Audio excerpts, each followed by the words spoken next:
Hey, sis. Hey, sis. I'm coming to you live from El Medio in Los Angeles, California. Exactly. I was going to ask if you're on storm watch over there. You look like a newscaster. I know. We're recording from separate rooms in the same house. I know. And I couldn't find a mic stand that fit this. So I know. My equipment, I apologize. It's not the most organized it's ever been. Oh, it's all good. It's just funny that I look like a newscaster. I need to go get my poncho for that big rainstorm that's coming later. Right. Well, we've had a fun week together here. We've done some really fun things this week. We have. And the reason I am dressed up is because we had the pleasure of going on Randy and Jason Sklar and Daniel Van Kirk's podcast called Dumb People Town. Hysterical. The best time. Yeah. It is such a funny show. And you should definitely check it out, especially when we're on it. As our friend Andrea said, we're dumb and we're funny. So, we were perfect for Dumb People Town. And I'm not going to take offense to that because it's funny. We also saw their 2-man show on Sunday night called The Born Identity, which is something you should check out as well. When are they performing that next? On February 1st, they're going to be at the Gateway Theater in San Francisco. And it's an afternoon show as part of the San Francisco Sketch Fest. Oh, it's a really funny show. So if you have a chance and you're up in the Bay Area, you should check it out for sure. Yes, they're identical twins and stand-up comedians. Yep, they go through their search for their identity and the possibility that they might have been switched at birth. They've been trying to figure out who's who for the past 50 years of their life. So it's enticing, I know. It's really funny. Yeah. So definitely go check them out. They are at supersklars.com. Well, Whitney, this is the last episode of our season 3. We've made it 3 full seasons. Can you believe it? Congratulations. I really cannot believe it. Congrats, Mazel. Thank you. It is really an accomplishment. And it's been a really fun year this year with season 2 and 3. Yeah, it's been a journey. I'm looking forward to season 4, but today we're going to round out the season with these incredible sisters, Sarah and Rebecca Fennel. Sarah is the founder of Roma Bakery. It is a wildly successful food blog. If you haven't heard about it, it's all about baking. Her sister is also in the food blogging world. She's a content creator and also a consultant for food bloggers and has a little side hustle of flower creations. She's got wild fennel florals. They really moved me on this podcast. And there's something that I want to share with this audience because some people know, a lot of people don't. But I am going through a divorce and it's been, I know, sorry to break it to you on the show. As we're trying to be a funny and lighthearted show, it's not something I've really wanted to share. I've had a lot of fear and anxiety around the whole situation, especially for my 2 daughters and the effect that it's going to have on them and their future. And these girls were so amazing. They come from divorced parents and it came up organically in the conversation that we were having and how incredible their mother was throughout their entire divorce and childhood and how she just was this nurturing woman who created space for these girls to share their feelings, always just encouraging them and being there for them. And these girls are thriving in their career. Yeah. They are these gorgeous, articulate, funny, well-rounded women that just gave me the confidence that it's going to be okay for my girls. Like life is fluid, it changes. And even though that this is happening, it's not doomsday for my kids, as some people might have said it's going to be. And while it is really hard and it is hard on them, I know that it's for the best, and they will be resilient and they will be okay. And Sarah and Rebecca just sort of gave me the space here today to kind of talk about it because they are so successful and happy and well-rounded and well-adjusted. And it just gave me that sort of bit of confidence that, you know what, I needed to hear it that day. So I thought it was important that I share it before we air this episode. And their mom truly led by example. They said that she set kind of this precedent of the way that she lived her life and taking care of herself too, setting aside time for her friends and things she wanted to do. And that they really modeled that as well and looked up to that. Right. So yeah, that was it's important. really awesome. And I need to remember that too. I'm so determined to make sure that I show up for them in a way that is positive and authentic to me. So there's absolutely. That. Yeah. Well, thank you for sharing and sister, that on the pod. You have been such an incredible support to me through all of this. I know I tell you, but probably not often enough, that your neutrality and lack of judgment and support for me is sometimes what gets me through the day. So thank you. Aww. Of course. I'm always here for you. I'm your biggest cheerleader. I love you. I'm proud of you. I know that this will be a difficult journey, but it'll be one that on the other end will bring happiness. Yes.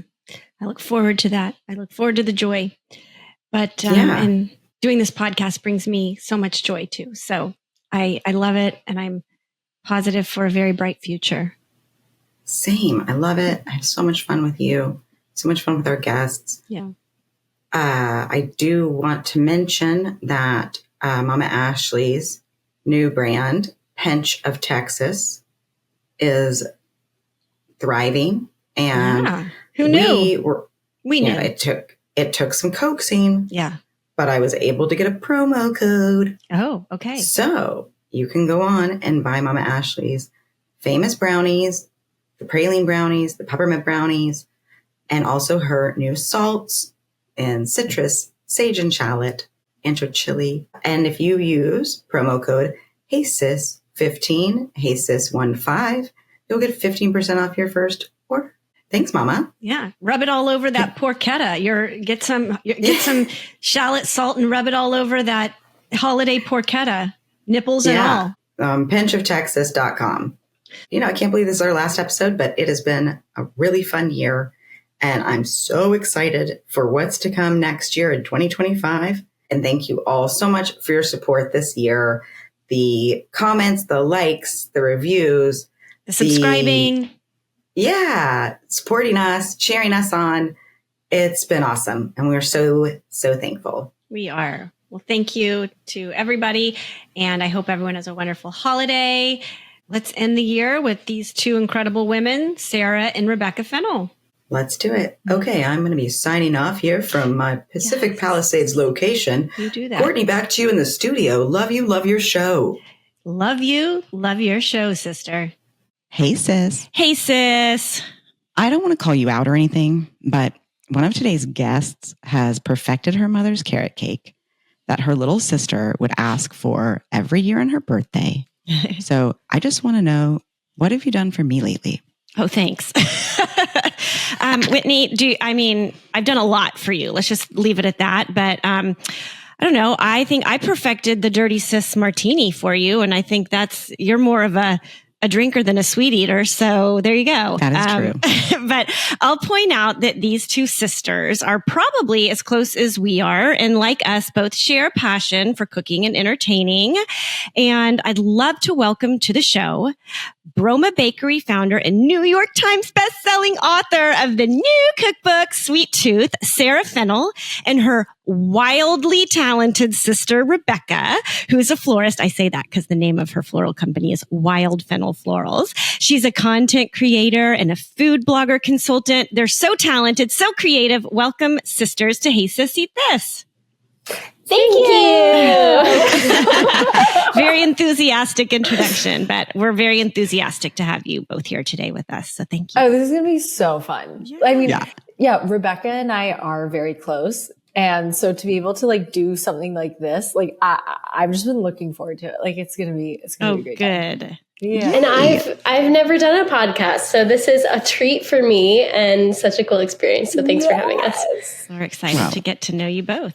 Well, Sarah, congratulations on your new cookbook. Thank you. And you recently went on tour for your book. first time, and you brought your little sis Rebecca on the road with you on a couple stops. So tell us how that was. Yes. So much fun. Tour was amazing. Yeah. I mean, like Rebecca and I were talking about this, like it was so cool to experience that together. So it was a 2.5 week tour. We went to 9 different cities in, I think it was like 16 days. Wow. So it was really go, go, go. The first half I went with one of the girls who works for me, Sophie. She helped me write the book. And so that was so nice for her to be able to like be a part of that. But then I didn't want to burn her out by doing the whole thing with me. So I was like, okay, you do the second half. And then I was like, Rebecca, do you want to be my like assistant for the second half? And so we went, how many cities did we do? 4 or 5? I did 4. Yeah. So I met you in LA. We were there for a couple of days, but then back to back, it was San Francisco, Dallas, and Austin. It was so cute. On one of your Instagram posts, I put the sis in assistant. And I thought that was so cute. Being that we're all about sisses here. I love that. I love your use of the word. Yes. That's adorable. It was really cool because like, well, if you're listening to this podcast, you might know who I am. If you don't, I'm a food blogger and a cookbook author. But then Rebecca has done a lot in the food blogging space too. And Reeb, I'll let you speak to that. But so that was also really cool because like she was able to be a part of this world that like she's already a part of. Right. You know, like Rebecca, I mean, you probably can say it better in your own words. Yeah. So this past spring, I was working for a food blogger named Ambitious Kitchen. Oh yeah, she's been on our show. She kicked off our first season, or season 3. Oh, love awesome. that. Yeah, so we were working together. I was full time for her for about 3 years, and then this spring I went freelance, and I now have 5 clients who are all food bloggers and influencers. Oh, that's so cool. I work with them on social media, and I create recipe videos, recipe development, all that fun stuff. So it was really cool to like be in this space, but also do something that I've never done before. I've never done a book tour. I've never like met all these amazing fans. And so it was just really awesome to like experience something so big like that. And with your sister. I mean, what a memorable time for the both of you. Sarah, you said that you're very close. Have you always been this close? Yeah, I think we have. How far apart are you? We're 2 years apart. Oh, okay. And our parents divorced when we were 5 and 7, right? Right? Recently, I've literally my entire life said it was 3rd grade, but it was actually 2nd grade apparently. Yeah. So, You've just been lying. No big deal. Yeah. So really like growing up, like we were each other's constant because we were going back and forth between houses so much. And so we've been really close our entire lives. I think that we reached like a new level of closeness when we got to like high school. I mean, I think like there's always college. In college, there's always like an older sister, younger sister dynamic, you know? We get it. And then like you start to grow up and you're like, oh my God, I fucking love this person. Can we say that? But like, you're just like, well, it makes I just like, want to be with them. It's so true. Cause like our parents got divorced when we were older, like I was 29 and Whitney was 23. And so it was much later, but we, because of our age gap, we weren't necessarily that close growing up, but that experience completely bonded us. Like it was like one of the most pivotal times in our life. And side note, I'm going through a divorce right now. So it's also like, I'm not going to bring the party down, but it makes me really happy to hear you say that it bonded you. Cause obviously like I want them to be there for each other and, it's tough. But Sarah, do you guys collaborate a lot together or have you been able to collaborate together work-wise since you're both, in the food space and content creation? So Rebecca's been editing all my videos. And then, she's really good at strategy too. So we will like get on a call every week or so and just be like, okay, so like what's going on here? What should we be doing? Like, what are you seeing? Or she'll like DM me and be like, ooh, this is a really good idea. You could do something da da da da da. So like, it's very, like we do a lot of collaboration riffing together. I love that. Yeah. Can we get in on those strategy meetings? Yeah. I think for a while we were a little bit hesitant to work together closely because we didn't want that to affect our relationship and, have this dynamic of Sarah being my boss and me working for her. But I think now that I'm freelance and I have all these other clients, it just made a lot more sense for me to be working with her.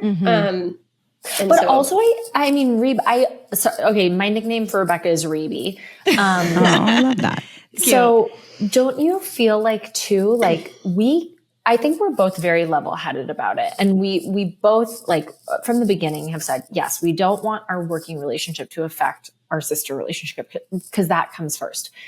But we both kept coming in. It was like almost magnetic where we'd have these like moments where it was like, hey, wait, do you want to help with this? Or like, hey, wait, can I help with this? And like, we kept coming together. The universe kept bringing you together. Yeah. And I think sort of like just testing out those waters and seeing like, oh my God, no, we can totally keep this separate has been so good for our relationship. And also like so nice to be able to work together.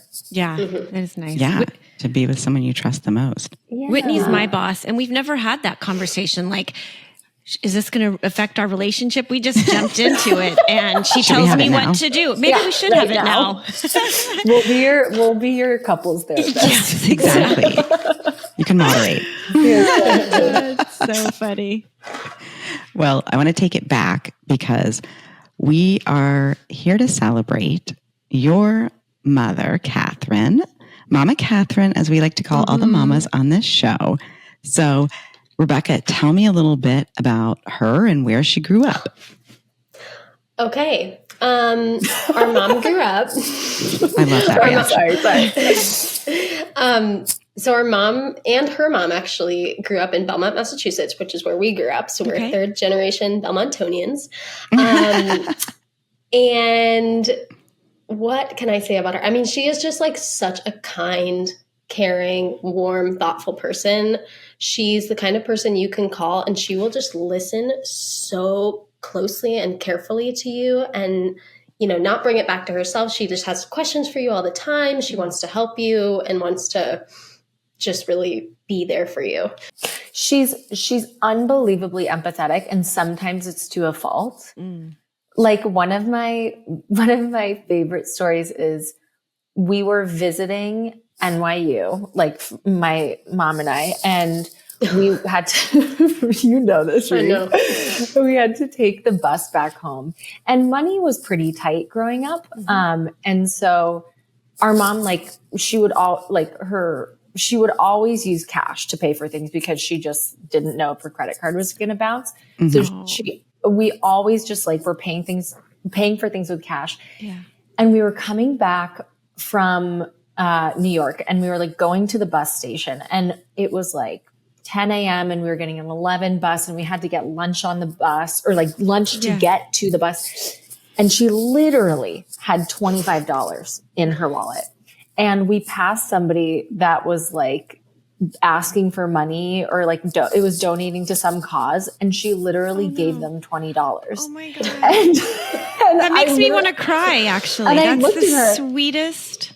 Okay, it was. But then we literally were like, Mom, I was like, Mom, what are we going to eat for $5? Like, we're not going to be home for 6 hours. Yeah. So we literally went to the grocery store and we got like a full box of like Kashi Goleen cereal. Oh my gosh. All things. And a pint of yogurt. And that's what we ate because it's all we had. But yes, that is the kind of person she is. Like, she will just like, if somebody needs help, like she will help. She will give him the shirt off your back. And that's such good karma. What a beautiful soul to have that much empathy. There's not enough people in the world like that out there. Yeah. Yeah, absolutely. Wow, that's really special. I would have been like, there's a hot dog stand over there. Yeah. I think we were thinking like, oh, volume. We need volume. Right. Right. But yeah, she's super empathetic. And Reeb, what else would you say? Yeah. I think that's one thing too. Like she has always worked so hard and I don't think she would consider herself a hard worker, but like she was a single mom working, between 35 and 40 hours a week. And then like coming home and making dinner for us every single night and driving us to every single like practice or like rehearsal or after school activity, like just go, go, go, go, go. On the weekends, she would like fill up her schedule with seeing friends and doing different things. And like, she's just, I feel like done so much to both enrich her life, but also like enrich our life. And it's like, yeah. Don't you realize how heroic deserves that? Like, don't you realize how heroic that is when you think about how hard it is to get a dinner on your own table at night, and that she was providing for 2 kids and, you know, a single mom? Like, yeah, pretty special. It's wild. It's wild. Yeah. But also took the time to take care of herself and see friends. I think that's so important. I think the generation of our parents, our moms didn't necessarily do that. You know, they didn't take the self-love time. So that's really amazing that she had she knew to take care of herself as well as you girls. Yeah. Awesome. Well, it sounds like food played a very important role in y'all's life. And Sarah, you started your Broma website because you were missing Mama's fresh baked goods. So was she like the mom that had the warm cookies on the table when y'all got home from school? Like, yes. I mean, and how'd she find the time to do it? Yeah. Okay, so weirdly, actually, like she likes refrigerated cookies. So she likes putting her chocolate chip cookies in the refrigerator and then eating them cold. She's funny. Does she refrigerate? Does she refrigerate cake too? I feel like some people like everything. Yeah, everything's refrigerated. Yeah. I mean, I don't know. I think like she is one of those people that like, if she wanted something, she would find the time to do it. And I think it really speaks to her baking style and her cooking style. Like things would be homemade, but they weren't things that had like multiple components or like she was not a bread baker because she didn't have time to bake bread. It was like drop cookies, quick muffins or brownies, or brownies even out of like the Ghirardelli box. Oh, sure. Yeah. And I think that it so informed the style of baking that I do, which is baking for the sake of wanting a little sweet treat, baking for the sake of like wanting to eat something delicious and not necessarily doing it because you're trying to make something so impressive or so, over the top. Laboring over it. Yeah. Like you're doing it because you love desserts and you just want to eat desserts. So she would bake all the time. I mean, what would you say, Reeb? Like, yeah, it was only a few things. Like we had the chocolate chip cookies, which were the Nestle Toll House, like chocolate chip bag. Nestle Toulouse. Betty Crocker brownies, not Ghirardelli. I think maybe that was she's later come around. on. Maybe she's come around to those. Upgraded to Ghirardelli. Blueberry muffins, carrot cake on special occasions. They were like, she had some standards. Like she wasn't experimenting a lot. Chocolate cake. The Hershey's cake. Yeah, that was good too. Yeah. So good. But we pretty much were always stocked with something. Like she packed our lunches, and God bless her, she packed my lunch literally like through high school for me. Like as a senior, So did our mom. Yeah. Not when I came around. Oh yeah, she did for me. She was over it. Yeah. Yeah. 6 years later, she's like, you can get a big potato. But she would pack every lunch was like the same thing. So I would have a sandwich, a fruit chips, and a dessert. Like every single day, and pretty much the same all the time. And like a homemade dessert. Yes. A homemade dessert. And our friends like started noticing how great our lunches were, and they'd always like look to see what we would bring, and especially the desserts.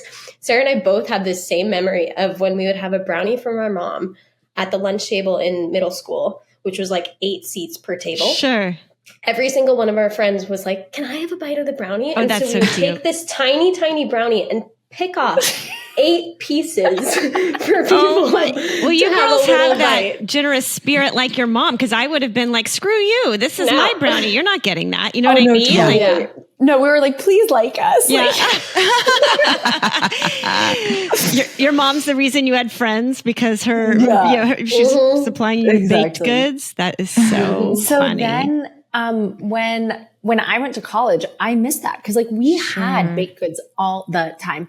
And at the same time, photography was like my passion in high school. And Because your dad was a photographer, right? Yeah, he was a news reporter, but Okay. he also, like, with that, sometimes he would set up his own shots. Like, Okay, got he it. had a camcorder that he would do so many home movies of the two of us. So, like, Cute. pretty much, like, yeah. And I missed that, like, having a creative passion. Yeah. And my mom literally, like, the day I started my blog, the first post is this coconut cake. And I think I called it, like, the best coconut cake in the world or something. And my mom literally shipped me the entire coconut cake. And I just took it out and I photographed it. Oh, wow. So it's like the blog quite literally started with her baked goods. Like, it's just like, it's wild. So, But other than sweets, Sarah, was she a good cook in general? Did she have was she good with the savory stuff as well? I think she was good. She's not like, yeah, no, She no. provided. She provided. We ate really well. We ate pretty healthy. Balanced. Yeah. It was balanced. She wasn't like technically skilled like a chef or anything, right. but like she used really fresh food and like variety. I think it was flavorful. But did you being like you were going back and forth between homes? Did she make it make an effort for the three of you to sit down at the dinner table at night? Was that something that every happened? night. Okay, Yeah. Oh, that's lovely. And I think that, like, that is something that we both feel very strongly about doing with our kids. Yeah. Because it was such a special time. And, like, it didn't have to be a crazy meal. Like, she would make homemade mac and cheese that was, like, you know, melted cheese and butter and milk and everything. But, like, we would still, like, sit down and eat it together. It's really nice. Yeah. So special. But, like, no, I hesitated because she's just so funny. She likes plain flavors. Like, she not a hint of spice. She doesn't love things that are like, saucy. she doesn't love like too flavorful. Like, she wants simple, very like, you know, But like good quality. Sorry, I'm like coming to her defense. She likes like French countryside food, you know, like totally like zucchini, roast tomatoes, chicken roast chicken, like roasted potatoes, like good stuff. Just Yeah. nothing like super punchy or acidic or anything like that. yeah, totally. So that's her style, French country. Yeah. Sure. And then, so, you know, growing up, I feel like I more gravitated towards baking, but it's not like I was baking a ton. Rebecca, from a very young age, was super into cooking. Oh, wow. Like I was the one who was into food. It's funny because people ask me like, "Oh, was your sister like always the cook?" And I was like, "No, it was me." So I actually have an origin story with cooking, which was when I was 10 years old. I was homesick for like 1 or 2 days. I was bored. Comcast On Demand had like just come out. And so I was like scrolling through things to watch. And I found Rachel Ray 30-Minute Meals. Oh, yeah. Which to a 10-year-old, she's like so appealing. She was so bubbly and like made things really easy. Yeah. Like, And so I was hooked into Rachel Ray. And I literally grabbed a pad of paper and I was like pausing the video and like scribbling down her recipes and like restarting to make sure that I could get the recipe, and I would go cook them. And that was like literally how I learned to cook. And I was hooked on Food Network. Like through high school, I would come home and watch it for like 3 or 4 hours every single day after school. And it was like Rachel Ray, Jada, Ina. Yeah. Oh, yeah. All the a few greats. other people. Giada. Yeah. Bobby. All the yeah. greats. And I truly like credit them with teaching me how to cook. And I think a lot of people have that experience too.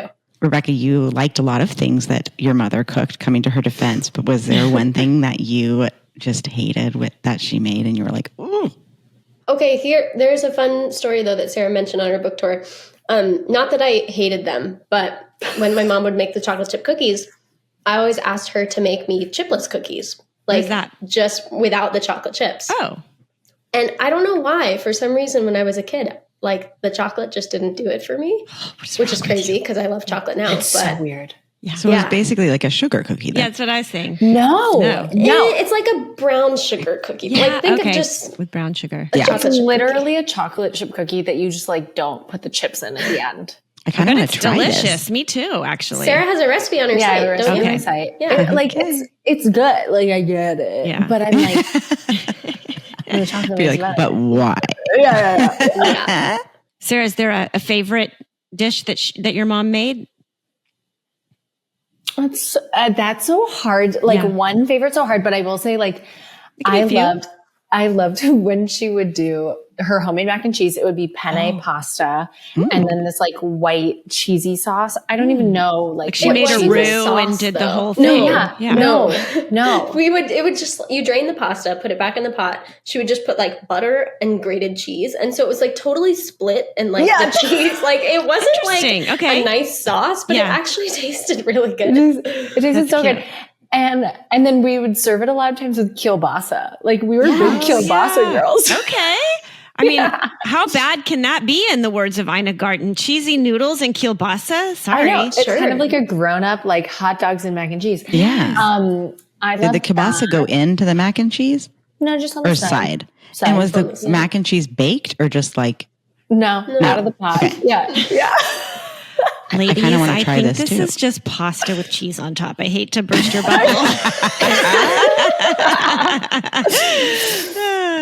More of a cacio pepe ahead of its time. Sure, you know? Minus the pepe.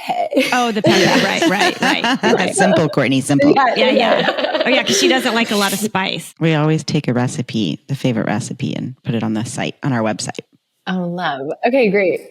Yeah, we'll do it for the cacio.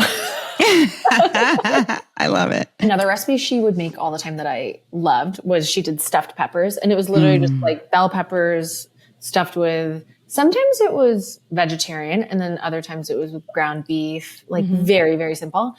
But the funniest thing that happened with bell peppers was, I mean, true, like actual bell peppers. Yeah. One time our mom made for dinner. And she took a bite and there was a seed from a bell pepper and it was a little bit of a spicy seed and she literally ate it and she started freaking out that it was so hot that she had to go to the hospital. Oh my God. And at the time, we were with our stepdad and our step siblings and she literally said to him, David, I think I have to go. I think I have to go to the hospital. It was a bell pepper seed. Oh my God. Like a green or yellow? Like those things aren't spicy. Red? Even if it was a red. Right. Oh my gosh. And I think she just drank a bunch of water. Like, Rebecca, do you remember what? I think we were all just like, Mom, it's fine. Yeah. Oh my gosh. Oh, she should not come to to Texas. Yeah. Oh, no.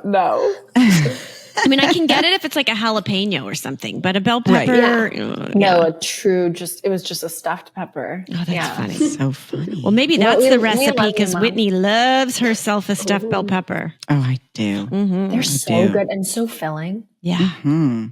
We want to know if y'all would consider yourselves teenage idiots. That's kind of what we deem these stories from our guests when they were in high school and just acting a fool. We were teenage idiots. Yeah. Complete and total. Sure. So we always like to ask our guests if they were teenage idiots as well. Yeah. Tell me a little bit about those times, Rebecca, from high school when y'all might have gotten into some trouble with Momma Katherine. Yeah. Narrow it down. Okay, so I'll start by saying, so Sarah's 2 years older than me. Mm-hmm. I remember the first time that she drank alcohol, she the next day told our parents about it immediately and was like, guys, I was wasted. She was super hungover. She felt really bad and she just totally came clean. And I remember I was in 8th grade and I was like, did you get in trouble, Sarah? Drank. Did you get in trouble when you said I'm never going to drink? No, I got the, I'm just disappointed in you. Uh-huh. I got that. No, but Rebecca was literally like, I was so sad. It felt like this fall from grace. I had looked up to her so much and she did this awful thing. Anyways, 2 years later, 2 years later, my friends started drinking and I think I hit it pretty hard. I did not have the moderation, that you do now. Yeah. Yeah. I barely drank. Yeah. But Rebecca had an insane tolerance. It was wild. She could drink like a sailor. I was Yeah. I was so tiny. I was like so underdeveloped and skinny, and like I don't know how but I could throw back. You could like put it 8 down. shots. Yeah. Like, yeah. You could throw back a bottle of Boone's, no problem. Yeah. Yep. No issues. So my friends and I like started drinking in high school, and unlike Sarah, I was not open with it about my parents, or open about it with my parents at all. I was always kind of seen as like this innocent angel, like she doesn't do anything bad. And I was just afraid to like lose that image. And so I just didn't say anything to them. And I think it's like, it so speaks to like older and younger sister dynamics. Yeah. Like I was like, okay, I'm going to tell you guys and I'm actually responsible with it. So like, don't worry about me. And Rebecca was like, I'm just a baby.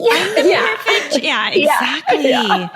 So my friends and I had like a tight group of friends, and I was the one that kept the alcohol for us. Like we would all somehow we would acquire like a handle of vodka. Mm-hmm. And I was the one, I had this like kind of hidden closet in our room. And so I stored it in there. It was like the eaves. Like we were like we were above the garage, and it was like an unfinished closet that we would have to pull out the bed to put it in. That's a great hiding spot for a teenager. It is. Yeah. So I thought it was perfect. Yeah. But one night I drank way too much, got in trouble for it. Like people found out because it was a lot. And I'm not gonna elaborate on that, but she might have had to go to the emergency room. Oh. So we don't have to include that if you don't want to. No, I'll explain. I actually didn't have to go to the emergency room. Like I didn't have to get my stomach pumped or anything. I was just like super drunk, and it was this high school dance, and the chaperones were like, "You're too drunk. You got to go to the ER." And I just literally like laid in the bed, and I was just like, like just drunk sitting there.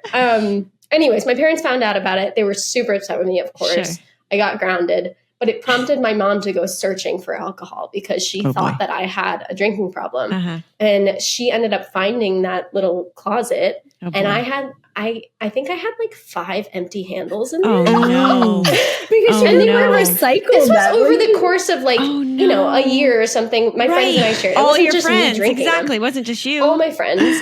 And, when you have an empty bottle, you can't just like put it in your parents' trash bin because they could see it. So I just kept them in there.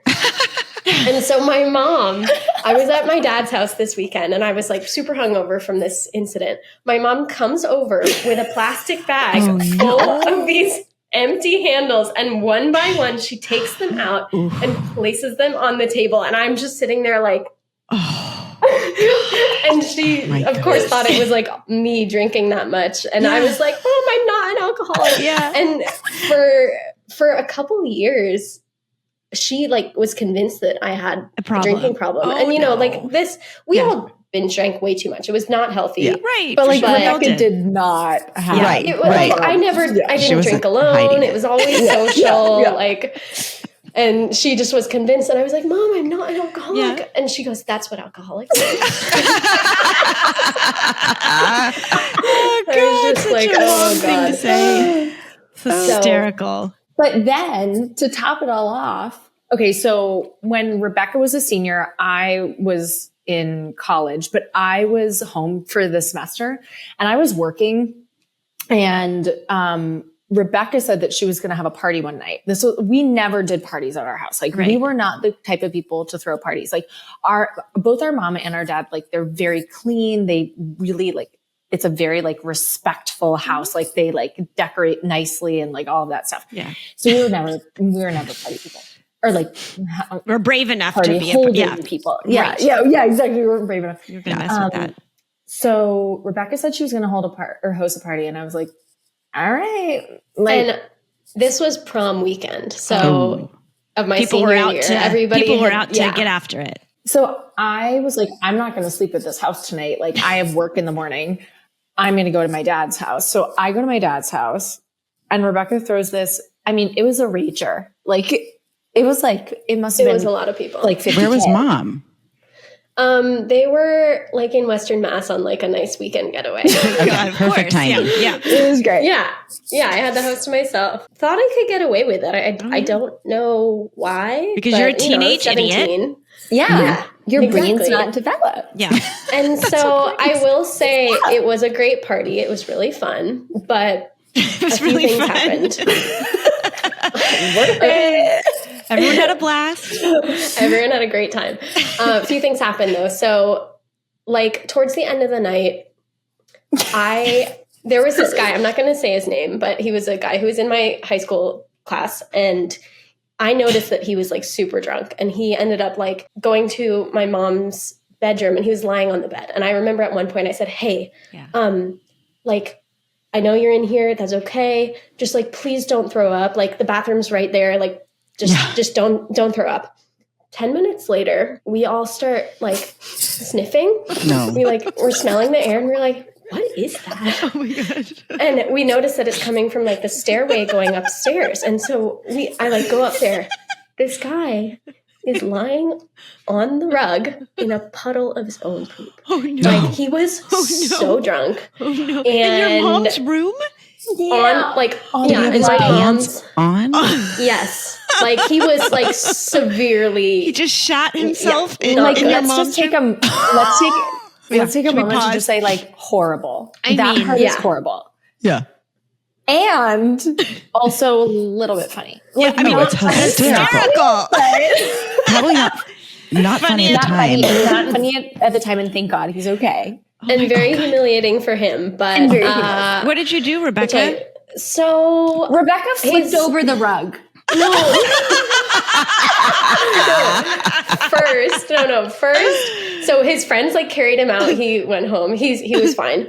But I, of course, was responsible for, it was like a puddle, like probably 2 feet wide. Like puddle. diarrhea? Sorry. Yeah, Oh, really bad. God. And so I took the paper towel roll upstairs. I was drunk too. Yeah. I was like, That, oh my that God, probably made it a this is little crazy. easier. Yeah, a little. So I, did my best, but then I went back to the party and I had a great time. We call The that, next what do we call morning- that? A toot it and boot, or boot and, Boot boot and rally. boot A and- boot yeah, and boot and rally. rally. Yeah, that's more like a poop and rally, but yeah. A boot. Yeah, no. That's more like you throw up and you go back to the party, but I don't know. Yeah. That's traumatic and you go back to the party. Yeah. Did you like take some Folex or anything to it, or just paper towel?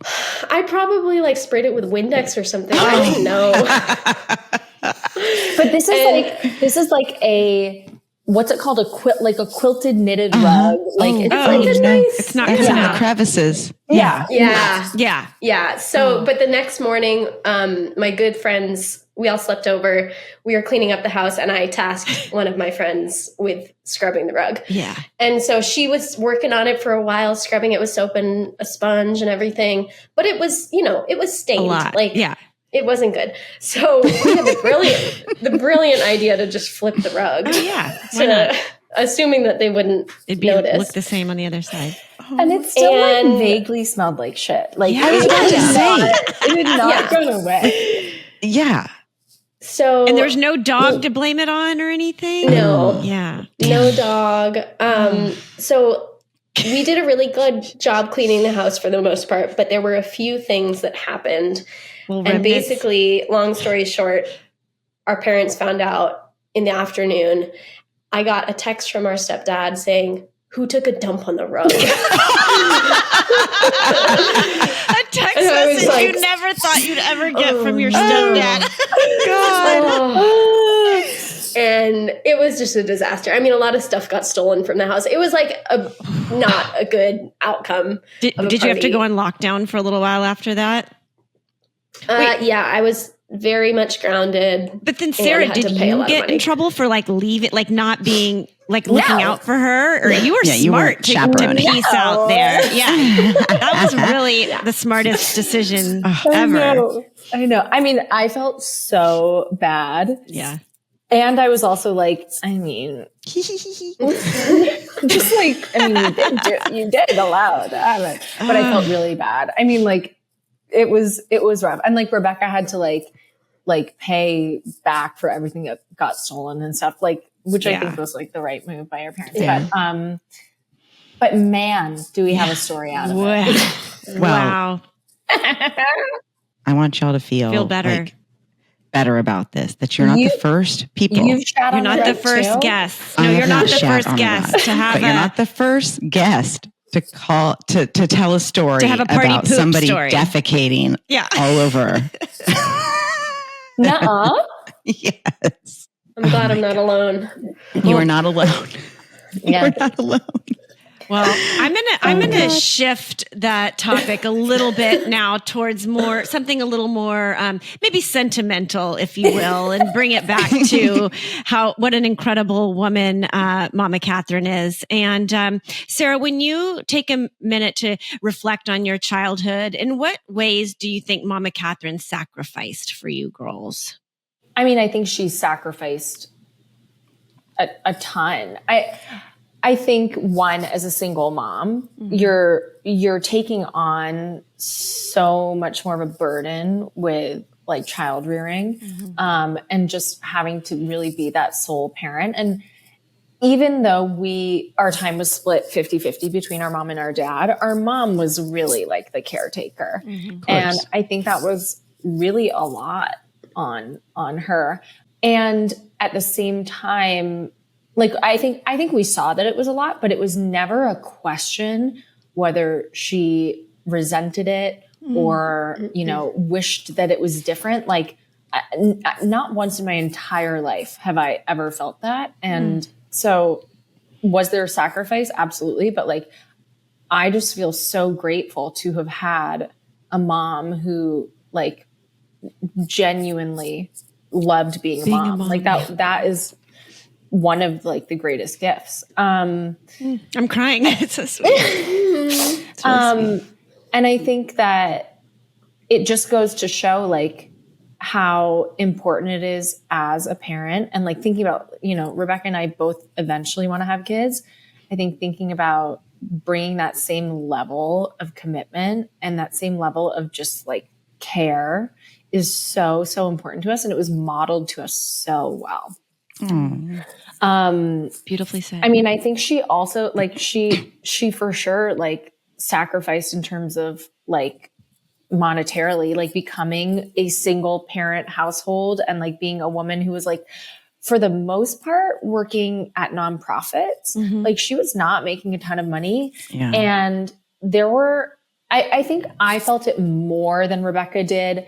Like the money definitely felt tight, but at the same time, like, if I wanted to do dance class, she would figure out how to get me into dance class. If Rebecca wanted to, I don't know, be in the softball league, like she would buy her a new mitt for the softball league. Like she always figured out a way to make it so we could have everything that we wanted. Yeah. We wouldn't really go on vacations because it was just something we couldn't afford. But like even that, we would do this thing like once a year, probably, where we would literally go to a hotel that was like in the city or like even like out in like the outer suburbs, but like the hotel would have a pool. And like that was like the big thing. Like we'd get a night in a hotel. Oh, yeah. We would all go out to like a dinner and we would then go back and swim in the pool. And it just felt, and it was so fun. It was so special. So many cool memories built on those times, so many wonderful memories.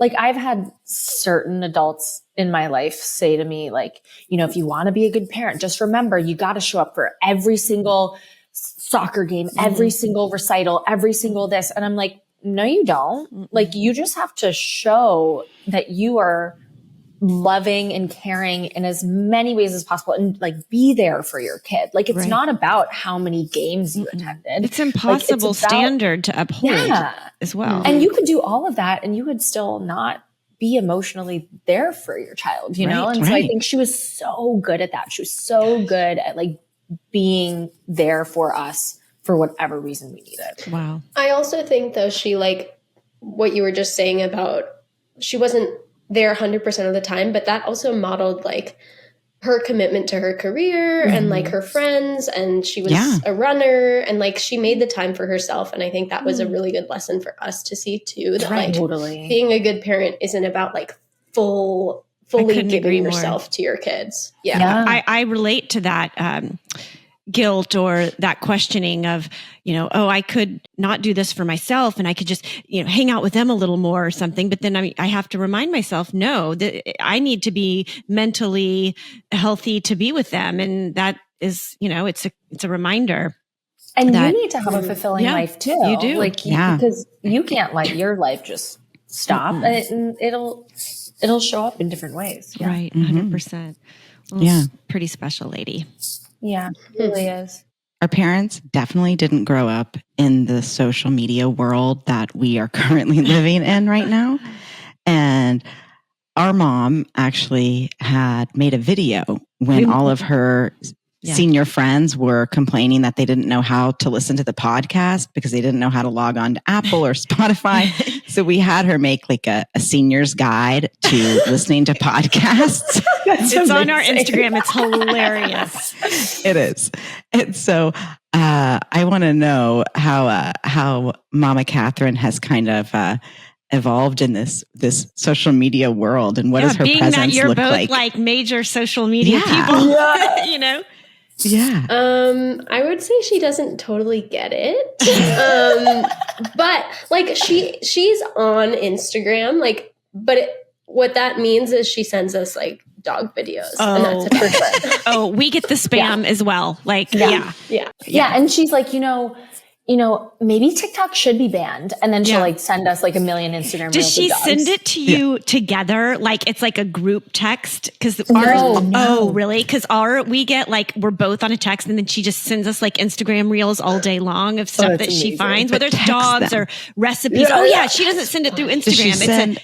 It's a text. Does Momma Katherine send them in Instagram or she does? Text? She knows how to do that. Okay. Yeah. Wow. But her username is pretty interesting. So when we were younger, she always said one of her dreams was to open up a bakery called Blue Skies. And she thought it would be so fun to have this bakery. And so she went onto Instagram and she made her username Blue Skies, except she wasn't like thinking when she typed, or she like flubbed the typing. And it's Blue Skiea, like Blue Skya. Skya. She didn't realize. She didn't realize, and she just kept it. And she's had it for like 5 years, and it's just Blue Skya. Well, I know who I'm following when we get off this podcast. Oh my God. That's hysterical. That's so, I love how relatable. She doesn't even bother to change it. Like it just is what it is. It's really cute. But she doesn't use Facebook at all. She will send articles in like a mass email, like once a week, like to us and her friends. Like she uses email like a way to like post. Right. And like start a conversation with friends. Oh, that's so funny. Hooray for her. She's amazing. I think we should, at this time, move on to our rapid fire portion of the show. So we can get you out of here in time. All right. Sarah, what is one thing your mom does that makes you laugh? The way that she eats Reese's peanut butter cups. She's so funny. She literally, because she loves sweets, she'll take Reese's peanut butter cups and she'll pick away the inside, and she'll only eat the inside, and then she'll throw away the outside. No, the opposite. The opposite. Sorry. Yeah. She only eats the chocolate with a tiny bit of peanut butter on it, and then throw out the peanut butter filling. So because she doesn't want like too much sugar or something? Or too much peanut butter. Just a little peanut butter. There is a lot of peanut butter in a Reese's. I get that. Oh my God. Give it to me. Yeah. I'm here for it. Wait, should I say that the right way? It doesn't even matter. No, I think it's kind of funny. I think it's funny. Because I was like, how does she eat the middle and not the outside? I was thinking maybe she picked away the chocolate. Or like that makes she took like a little cookie cutter and like punched out the middle. Yeah. So she'll eat 4 or 5, but then there's all this leftover, and you're just like, you'll see these little discs that doesn't make of peanut butter sense. in the trash. Does her husband eat the middle for her then? No, she just throws it away. Oh my God. That is hilarious. Yeah. Rebecca, what really pisses off Momma Katherine?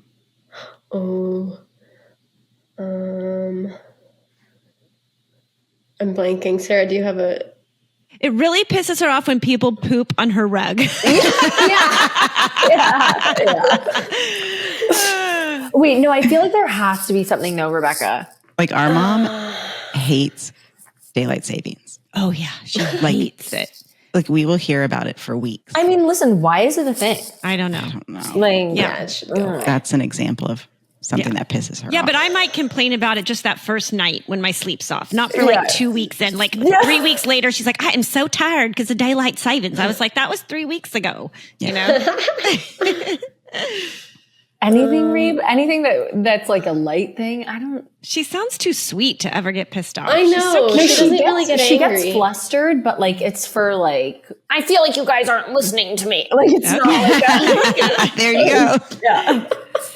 She gets pissed off when you don't listen to her. Yeah. I think every mom experiences that. True. Sarah, what's Momma Katherine's favorite dessert that you make? Okay. Oh my gosh. She loves the brown butter chocolate chip cookies that are on my site. Okay. Like those are she calls them new because, you know, she's been making her other ones for years. She makes those all the time. And she always sends me pictures of them and she's so happy. Oh, Yeah. that's so cute. That's so cute. I'll chime in. Yeah. She actually doesn't like Sarah's carrot cake recipe. Sarah, I don't know if you know that. Yeah. Hers No, is she better, doesn't. she thinks? She thinks Yes. hers is better, but like, let me just say, like, objectively, the baking soda amount's incorrect. Like it's not For not hers. correct. Yeah.